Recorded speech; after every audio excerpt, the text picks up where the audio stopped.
할렐루야. 8월 11일 새벽 예배에 나오신 사랑하는 성도님들을 환영합니다. 오늘 우리에게 주시는 하나님의 말씀은 이사야 62장 1절에서 12절까지의 말씀입니다. 드라마 바이블을 통해서 함께 살펴보겠습니다. 나는 시온의 의가 빛같이 예루살렘의 구원이 횃불같이 나타나도록 시온을 위하여 잠잠하지 아니하며 예루살렘을 위하여 쉬지 아니할 것인즉 이방 나라들이 내 공의를 뭇 왕이 다 내 영광을 볼 것이요 너는 여호와의 입으로 정하실 새 이름으로 일컬음이 될 것이며 너는 또 여호와의 손의 아름다운 관 내 하나님의 손의 왕관이 될 것이라. 다시는 너를 버림받은 자라 부르지 아니하며 다시는 내 땅을 황무지라 부르지 아니하고 오직 너를 헵시바라 하며 내 땅을 뷸라라 하리니 이는 여호와께서 너를 기뻐하실 것이며 내 땅이 결혼한 것처럼 될 것임이라. 마치 청년이 처녀와 결혼함같이 내 아들들이 너를 취하겠고 신랑이 신부를 기뻐함같이 내 하나님이 너를 기뻐하시리라. 예루살렘이여, 내가 너의 성벽 위에 파수꾼을 세우고 그들로 하여금 주야로 계속 잠잠하지 않게 하였느니라. 너희 여호와로 기억하게 하시는 자들아, 너희는 쉬지 말며 또 여호와께서 예루살렘을 세워 세상에서 찬송을 받게 하시기까지 그로 쉬지 못하시게 하라. 여호와께서 그 오른손 그 능력의 팔로 맹세하시되 내가 다시는 내 곡식을 내 원수들에게 양식으로 주지 아니하겠고 네가 수고하여 얻은 포도주를 이방인이 마시지 못하게 할 것인즉 오직 추수한 자가 그것을 먹고 나 여호와를 찬송할 것이요 거둔 자가 그것을 나의 성소들에서 마시리라 하셨느니라. 성문으로 나아가라. 나아가라. 백성이 올 길을 닦으라. 큰 길을 수축하고 수축하라. 돌을 제하라. 만민을 위하여 기치를 들라. 여호와께서 땅 끝까지 선포하시되 너희는 딸 시온에게 이르라. 보라, 내 구원이 이르렀느니라. 보라, 상급이 그에게 있고 봉이 그 앞에 있느니라 하셨느니라. 사람들이 너를 일컬어 거룩한 백성이라 여호와께서 구속하신 자라 하겠고 또 너를 일컬어 찾은 바 된 자요 버림받지 아니한 성읍이라 하리라. 저는 고등학교 다닐 때 악대부라는 동아리를 했었습니다. 금관악기, 또 목관악기, 타악기 이런 것들을 가지고 학교에 있었던 축구부를 응원하고 학교 행사를 섬기는 그런 동아리였습니다. 제 때만 해도 그런 음악하는 동아리에 굉장히 단체 기합이나 줄 빠따 이런 게 많았습니다. 그래서 자주 맞았고 기합도 참 많이 받았었는데요.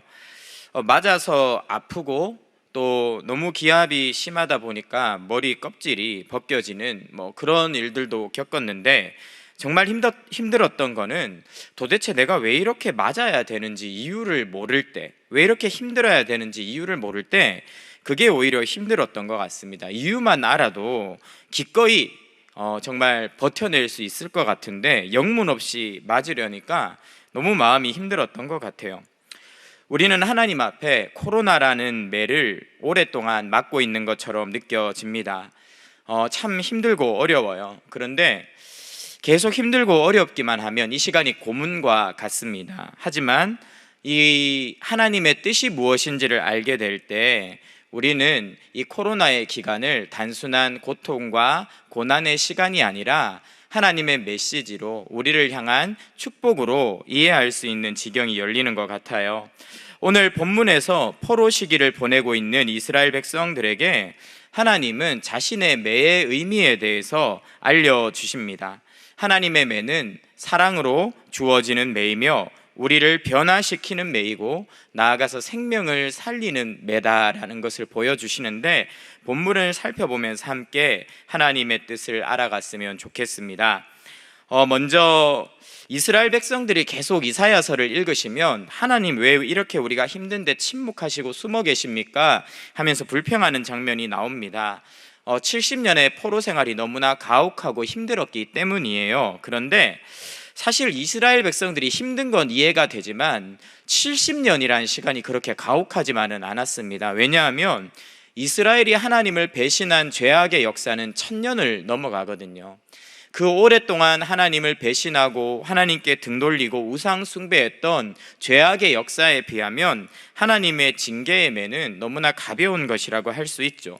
그런데도 왜 그렇게 원망과 불평이 쏟아져 나왔냐라고 하면 깨닫지 못했기 때문입니다. 왜 하나님이 우리에게 포로 생활이라는 매를 드시냐 하는 것을 깨닫지 못했기 때문에 힘들고 고통스러웠던 것이죠. 하나님께서는요, 우리가 고난의 때에 왜라고 질문하기보다는 무엇 때문에라고 질문하기를 원하십니다. 예를 들어서 우리가 자녀에게 벌을 줄 때 자녀가 왜 벌을 주냐, 왜 때리냐 그러면 아무것도 해결되지가 않습니다. 그런데 나에게 엄마가, 아빠가 무엇 때문에 매를 드시는 걸까라고 자녀가 생각한다면 매의 시간이 짧아지겠죠. 마찬가지입니다. 오늘 하나님도 우리에게 이 코로나라는 기나긴 매에 대해서 오늘 본문을 통해서 말씀해 주시리라 믿는데요. 첫 번째로 하나님은요, 너희는 자꾸 나에게 침묵한다고 하는데 나는 그렇지 않다. 나는 침묵할 때에도, 그렇게 느껴질 때도 너희를 위해서 일하고 있는 하나님이다 하는 것을 먼저 이야기하고 계십니다. 1절 말씀을 보면 나는 시온의 의가 빛같이 예루살렘의 구원이 횃불같이 나타나도록 시온을 위하여 잠잠하지 아니하며 예루살렘을 위하여 쉬지 아니할 것인즉, 이렇게 나옵니다. 이스라엘 백성들은 하나님이 침묵한다고 이야기했어요. 관심이 없다고 이야기했습니다. 힘들면요, 그렇게 느껴질 수 있어요. 하나님이 안 도와주시는 것처럼. 그런데 오히려 안 도와주시는 것처럼 보이기가 더 힘들 수 있다는 걸 기억해야 돼요. 하나님이 침묵하실 때는 우리를 너무나 돕고 싶으시지만 우리가 스스로 깨달아야 할 것들이 있기 때문에 기다리고 계시는 것일 수 있습니다. 해롤드 윌크라는 아이가 태어났어요. 이 아이는 양쪽 팔이 없는 채로 태어났습니다. 그러니까 이 아이에게는 모든 것이 힘든 거예요. 셔츠 하나를 입는 것도 너무 어려웠습니다. 하루는 엄마가 셔츠를 바닥에 두고 이 팔이 없는 아이에게 셔츠를 입으라고 명령을 내렸어요. 그러니까 이 팔이 없으니까 셔츠를 입는 게 너무 힘든 거죠. 어린아이가 그 셔츠에 머리를 넣기 위해서 온몸으로 몸부림치고 씨름하고 땀을 비 오듯이 흘리는데 안 되는 겁니다. 마침 그 장면을 본 옆집 엄마가 이야기를 하는 거예요. 아니, 왜 저 불쌍한 아이를 도와주지 않고 저렇게 내버려 두냐고 그렇게 이야기를 하는 겁니다. 그때 어머니는 더 단호하게 양팔을 딱 끼고 입을 꽉 깨물고 지켜보는 겁니다. 그러면서 자신의 돕고 싶은 엄마의 모든 본능을 거부한 채로 한마디를 합니다. 뭐라고 했냐면 지금 도와주고 있는 겁니다. 무슨 말입니까? 이 아이가 지금 당장 힘들고 어렵고 불편하고 고통스럽지만 스스로 할 수 있는 이 능력을 터득하기 위해서는 엄마가 돕지 않아야 되는 거예요. 옷을 입는 법을 깨닫도록 엄마가 방치해야 되는 거예요. 내버려 둬야 되는 겁니다. 오히려 기다리고 내버려 두는 게 더 어렵더라도 사랑하기 때문에 인내해야 되는 것이죠. 혹시 하나님께서 나를 돕지 않는다고 느껴지는 그런 상황 가운데 있습니까? 꼭 기억하셨으면 좋겠습니다. 하나님이 지금 이 코로나 때 우리를 돕고 계시지 않는 게 아닙니다. 우리가 깨닫고 변화되어야 될 것이 있기 때문에 기다리고 계신 것이고 참고 계신 것이고 팔을 꽉 끼고 절제하고 계시는 것이지요. 그러면 주님이 왜 그렇게 인내하면서 우리에게 이 고난의 시간을 허락하십니까? 첫 번째로 우리 자신에게 변화가 필요하기 때문이에요. 우리가 아까 읽었던 1절에 이렇게 나와 있어요. 예루살렘이 구원의 횃불이다 이렇게 이야기하고 있고 시온의 의가 빛같이 이런 이야기가 나옵니다. 포로 생활하고 있는 이스라엘에게 이 고난을 통해서 새로운 정체성을 주시려고 하는데 그것은 바로 횃불과 빛이었습니다. 하나님은 이 고난을 통해 전혀 다른 존재로 어둠과 버타던 이스라엘이 변화되기를 기다리고 있었어요. 또 3절 보세요. 이렇게 말합니다. 여호와의 손의 왕관이다 이렇게 이야기합니다. 너는 또 여호와의 손의 아름다운 관, 내 하나님의 손의 왕관이 될 것이다. 무엇입니까? 너희는 원래 폐품과 같았다. 세상에 찢기와 같이 버려진 자였다. 그런데 이 시간이 지나면 내 손에 들린 왕관과 같이 될 거다, 이렇게 이야기를 하는 거죠. 변화가 일어날 거라고 이야기하는 겁니다. 이번에 도쿄올림픽에 메달 이야기를 많이 들으셨을 거예요. 그냥 만든 게 아니라 폐기된 여러 가지 자원들, 전자제품들에서 금, 은, 동을 추출해서 메달을 만들었습니다. 그것을 가지고 세계에서 가장 많이 수고한 사람들의 손에 들려주는 거죠. 분명히 폐기물에서 나온 것으로 만들었는데 그 수고한 분들의 손에 들려있는 메달은 너무나 영광스럽고 아름답습니다. 왜요? 변화됐기 때문이죠. 마찬가지입니다. 고난의 시간을 통해서 우리가 하나님의 손에 들린, 가장 영광스러운 자의 손에 들린 메달과 같은, 면류관과 같은, 왕관과 같은 존재로 변화된다는 거죠. 이처럼 고난을 통과하는 것은 힘겹지만 이를 통해 우리는 가장 빛나는 존재, 아름다운 존재로 변화된다라고 주님께서 이야기를 하시는 것이죠. 그래서 하나님은 이 시간을 통해 우리를 변화시킬 뿐만 아니라 우리를 통해서 다른 사람들을 도우세요. 2절 말씀 보세요.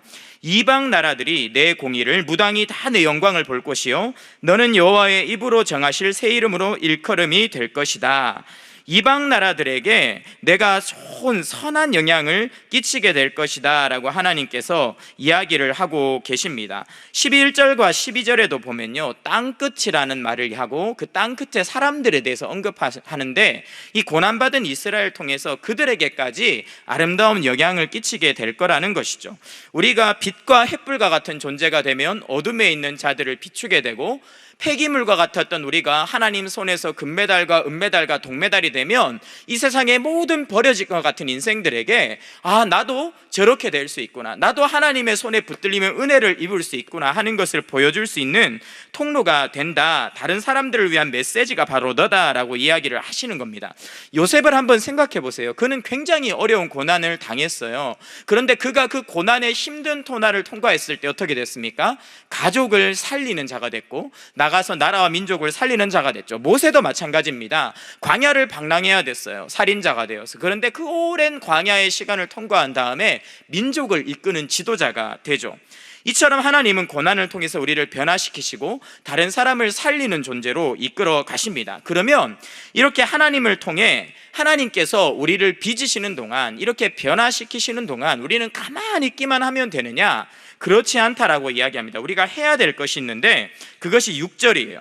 예루살렘이여, 내가 너희 성벽 위에 파수꾼을 세우고 그들로 하여금 주야로 계속 잠잠하지 않게 하였느니라. 너희 여호와로 기억하게 하는 자들아, 너희는 쉬지 말며 또 여호와께서 예루살렘을 세워 세상에서 찬송을 받게 하기까지 그로 쉬지 못하시게 하라, 이렇게 나와 있습니다.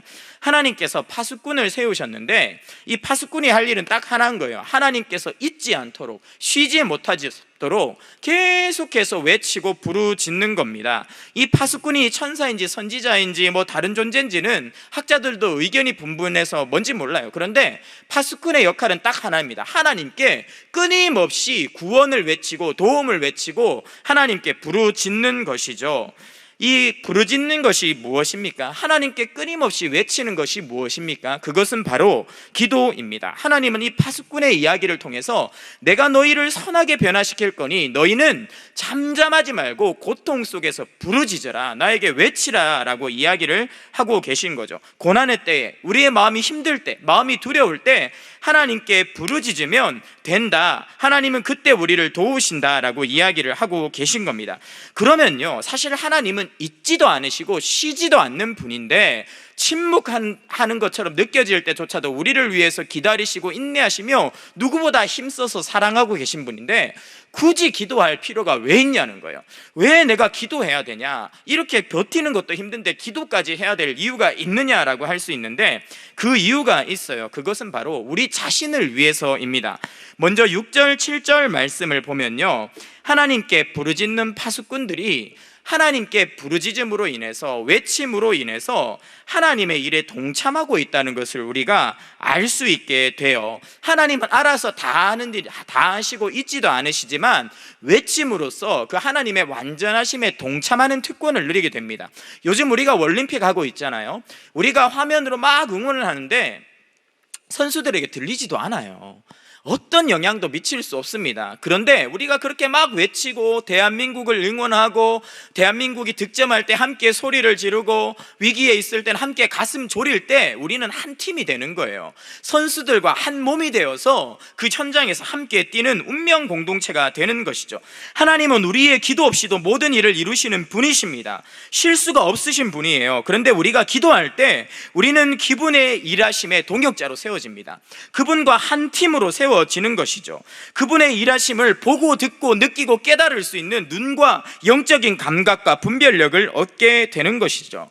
그래서 우리가 기도로 하나님과 한 팀이 될 때, 고난 가운데 부르짖을 때 우리의 입에서는 찬송과 감사가 나오는 것이고, 기도하지 않는 자는 하나님과 한 팀이 되지 못하기 때문에 원망과 불평을 쏟게 되는 겁니다. 기도가 그래서 중요하고요. 두 번째로요, 기도로 외칠 때 주시는 하나님의 축복이 뭐냐면 깨어 있는 것이요. 8절과 9절을 보십시오. 하나님의 말씀이 뭐라고 이야기하냐면 너희의 것을 이방인들이 외치는 동안에 뺏어가지 못할 거다, 이렇게 이야기를 합니다. 이게 무엇입니까? 외칠 때는요, 잠들지 않아요. 외칠 때는 깨어 있습니다. 소리를 고래고래 지르면서 자는 사람은 없어요. 우리가 기도하는 동안 받는 우리의 축복이 뭐냐면 깨어 있는 겁니다. 잠들지 않는 거예요. 우리의 영이 살아있는 거예요. 그러면 어떻게 됩니까? 8절과 9절 말씀처럼 우리가 수고한 양식과 포도주를 빼앗아 가지 못하는 거예요. 우리의 소중한 삶의 열매들을 우리가 기도할 때 우리는 지켜갈 수 있다라고 하나님께서 이야기를 하는 거죠. 우리가 하나님 앞에 깨어서 기도할 때 우리의 삶의 열매들이 사라지지 않게 되고 우리의 가장 소중한 것들을 지켜갈 수가 있게 되는 것입니다. 자녀를 위해서 기도하면요, 자녀를 우리가 지킬 수 있게 돼요. 가정을 위해서 기도해야 가정을 지킬 수 있게 됩니다. 요즘 교회가 너무 어려워요. 여러분들 보지도 못하고 계속 온라인으로 이렇게 만나잖아요. 이러다가 우리 교회가 언제 어떻게 마귀의 공격에 흔들릴지 몰라요. 그런데 교회가 무너지면 용이 죽습니다. 우리가 교회를 위해서 기도해야 교회를 지킬 수 있고 예배를 지킬 수가 있는 거예요. 주일에 온라인 예배가 뜨겁기 원하십니까? 기도해야 지킬 수 있는 겁니다. 은혜의 자리를 지켜갈 수 있는 것이죠. 믿음은 기도할 때만 지킬 수 있습니다. 코로나 기간이 계속 길어지면서 믿음이 약해지고 있는 분들이 있으십니까? 기도에 불을 붙이셔서 살아나셔야 되는 것이죠. 마지막입니다. 기도에 대해서 우리가 얻을 수 있는 마지막 유익이 10절에 나와 있어요. 성문으로 나아가라 백성이 올 길을 닦아라, 이렇게 이야기를 합니다. 무슨 말이냐 하면요, 기도하면요 행동해요. 기도하면 위험한 성문 밖으로 뛰쳐나가서 길을 닦는 것이죠. 사람들을 위해서 돌을 뽑아내고 도로를 개척하는 겁니다. 행동이 시작되는 것입니다. 모두가 포로의 때에 낙심하고 주저하고 원망하는 것을 일거리로 삼고 있을 때 오직 기도하는 자만이 뛰쳐나가서 세상과 맞서며 온 몸으로 싸우고 씨름하고 하나님의 백성들을 위해 예배의 길을 낼 수가 있다라고 이야기를 하는 것이죠. 하나님을 위해서 진짜 수고하는 사람들은 기도하는 사람들입니다. 기도하는 자만이 지치지 않고 사명을 감당할 수 있고, 기도하는 자만이 주님을 위해서 순수하게 일할 수가 있는 겁니다. 우리 예수님이 그 본을 보이셨죠. 겟세마네에서 기도하심으로 그 모든 사명을 끝까지 완수하셨죠. 그렇다면 이렇게 우리가 하나님의 손에 붙들려 고난으로 변화되는 동안 기도하게 되면 마지막으로 우리에게 임하는 마지막 축복이 뭐냐 하면요, 사람들의 평판이 바뀌는 거예요. 평판이 11절과 12절 말씀입니다. 여호와께서 땅끝까지 선포하시되 너희는 딸 시온에게 이르라 하면서 쭉 나와 있어요. 사람들이 너를 이끌어 12절입니다. 거룩한 백성이다, 여호와께서 구속하신 자다라고 이야기를 한다는 거죠. 하나님의 백성들이 멸망했을 때 사람들이 고개를 흔들면서 예루살렘 성을 보면서 절레절레 모욕적인 행동들을 했습니다. 그랬던 이스라엘 백성들이 포로 시간에 연단되고 기도하는 시간을 거쳐서 변화되면요, 하나님의 백성들을 향한 하나님의 말이 바뀌는 거예요. 뭐라고 말한 게, 내 백성이 아니다 라고 했던 하나님께서 헵시바다, 뷸라다, 이들은 나의 사랑하는 딸 시온이다, 하나님의 평가가 바뀌는 겁니다. 하나님의 백성들에 대한 하나님의 시선이 바뀌는 거죠. 그때 어떻게 되냐면 사람들의 평가가 12절처럼 바뀌는 거예요. 우리는 사실 세상 속에서요, 사람들에게 좋은 평을 받고 싶어서 무던히 애를 쓰면서 살아갑니다. 근데 잘 안 되죠. 수많은 연예인들이 엄청난 인기를 누리다가 사람들이 마음이 돌아서는 건 한순간이에요. 이번에 야구 대표팀이 국내에서 가장 인기가 좋고 잘 치고 잘 던지는 사람들이 갔습니다. 그런데 어떤 선수는 잘했지만 어떤 선수들은 실망을 끼쳤어요. 한순간에 사람들 마음이 무섭게 돌아서는 거예요. 사람들에게 인정받고 사람들에게 인기를 얻고 사람들에게 내가 모든 좋은 평가를 얻는 거는요, 우상숭배입니다. 아무것도 건질 수가 없어요. 그런데 우리가 힘써야 될 건 딱 하나예요. 나를 향한 하나님의 평가가 바뀌면 사람들이 나를 향한 평가가 달라지기 시작합니다. 이것이 놀라운 축복의 비밀입니다. 사람들을 향해서 좋은 평판을 위해 애쓰지 마시고 하나님께 오늘 좋은 평판을 얻기 위해 회개하고 기도하고 돌이키고 깨어서 예배하십시오. 그러면 반드시 하나님이 나를 축복하시고 나를 통해서 세상을 축복하시는, 생명을 살리시는 그 귀한 역사를 경험하게 되실 줄 믿습니다. 오늘 하루도 코로나 가운데 하나님의 손에 붙들려 변화를 경험하시는 우리 사랑하는 성도님들 되시기를 축원합니다. 제가 기도하겠습니다. 하나님 아버지, 감사합니다.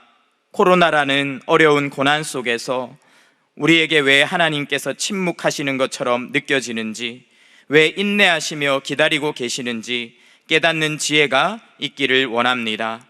하나님 아버지, 큰 은혜를 허락하여 주셔서 하나님, 우리 사랑하는 성도들 코로나로 모든 것이 어려운 이때에 기도함으로 주님을 만나고 하나님의 손에 붙들려 변화됨으로 내가 살아날 뿐 아니라 내 주변의 많은 사람들에게 예수님을 보여주고 세상의 선한 생명의 역사를 경험시켜주는 귀한 사랑하는 성도들 되도록 축복하여 주시옵소서. 감사합니다. 오늘 하루도 고난 가운데서 일하시는 주님께 찬송과 감사와 존귀와 영광을 올려드리오며 예수님의 이름으로 기도합니다. 아멘.